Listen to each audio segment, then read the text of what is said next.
ધાનેરા નગરપાલિકાની ચૂંટણીને લઈને વોર્ડ નંબર 3માં ભાજપનો રોડ શો યોજાયો. ધાનેરા નગરપાલિકાની ચૂંટણીને લઈને વોર્ડ નંબર 3માં ભાજપનો રોડ શો યોજાયો હતો. ઉમેદવારો, આગેવાનો અને મોટી સંખ્યામાં મહિલાઓ પણ આ રોડ શોમાં જોડાયા હતા. આ રોડ શો તમામ વોર્ડ નંબર 3માં નીકાળવામાં આવ્યો હતો.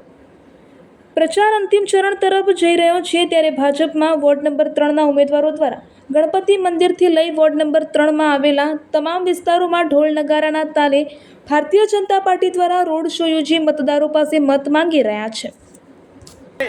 આજ રોજ ધાનેરા નગરની અંદર અમારા 7 વોર્ડની અંદર જે રેલી સ્વરૂપે લોકોની વચ્ચે જાય અને લોકોને મતની માગણી કરવા આવ્યા છીએ. આજનો જે ઉત્સાહ અને લોકોનો જે પ્રતિસાદ મળી રહ્યો છે એનાથી એવું લાગે છે કે આ ફેરે અમારા 7 વોર્ડની અંદર ભારતીય જનતા પાર્ટીના તમામ ઉમેદવાર જીતવાના છે. લોકોએ તો મન બનાવ્યું છે કે આ ફેરે ભારતીય જનતા પાર્ટીના 28 ઉમેદવારને જીતાડવાનું છે. અને વોર્ડ નંબર 3ની આજ રેલીની અંદર જ્યારે અમે લોકોની વચ્ચેથી નીકળ્યા ત્યારે લોકોએ એમ કીધું કે ભારત માતા કી જય, વંદે માતરમ. આ ફેરે ભારતીય જનતા પાર્ટીના વોર્ડ નંબર 3ની પેનલ પણ નીકળવાની છે.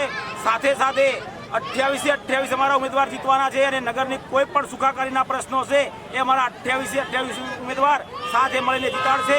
એવી જ સાથે એમ પણ કહેવા માંગુ છું કે લોકોએ જે ભારતીય જનતા પાર્ટીના ઉમેદવાર પ્રત્યે જે વિશ્વાસ વ્યક્ત કર્યો છે અને નગરની સુખાકારી માટેના પ્રયત્નો પણ કરવાના છે એવી વિશ્વાસ પણ અમે આપીએ છીએ. અસ્તુ ભારત માતા કી જય.